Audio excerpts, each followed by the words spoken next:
पूर्ण अंबरनाथ शहरामध्ये पाण्याचा प्रश्न भेडसावत आहे. आम्ही लोकांना 2-2, 4-4 दिवस पाणी येत नाहीये. हा प्रश्न आम्ही लक्षात घेता MGPच्या अधिकाऱ्यांना बोलवलं होतं. त्यांच्याकडे आम्ही विचारलं असता की आम्हाला रोज पाणी येत नाहीये किंवा काय प्रॉब्लेम आहे, तर त्यांच्याकडे सक्षम उत्तरं आम्हाला मिळालेली नाहीये. त्यांनी सांगितलं त्यांच्याकडे अधिकारी पण पुरेसे नाहीयेत. त्याचबरोबर ते आम्हाला रोज पाणी देऊ शकत नाही, 1 दिवस आड पाणी आता सध्या देतात. आणि नागरिक आता सांगतायत आम्हाला 4-4 दिवस पाणी येत नाही. त्यांचं म्हणणं होतं 1 दिवस आड.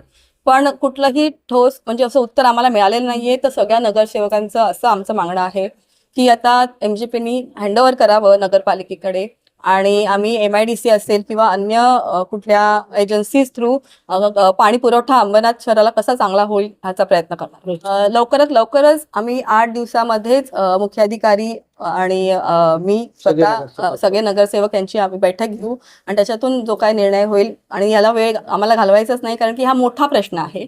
आणि की आम्ही जिथे जातोय तिथे आम्हाला पण लोकांची तीच मागणी येते. अक्षरशः सगळ्या नगरसेवक असतील किंवा मला स्वतःला सुद्धा लाज वाटते तर जायला लोकांमध्ये, की तोच प्रश्न सांगतात आहे की पाणी कधी येणार.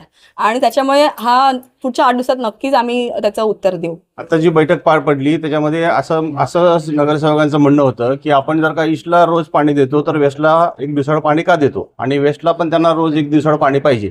आता हे जे सिस्टीम आहे ईस्ट आणि वेस्टची, ही गेली 10-15 वर्षापासून चालू आहे.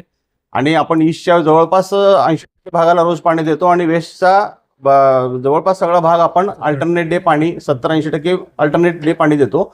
तर आपल्याकडं जी पाणी उपलब्धता आहे आणि आपल्याकडे जे काही टाक्या आहेत, जे काही आपण पाणी उचलतो त्यानुसार सध्या पाणी पुरवठा चालू आहे.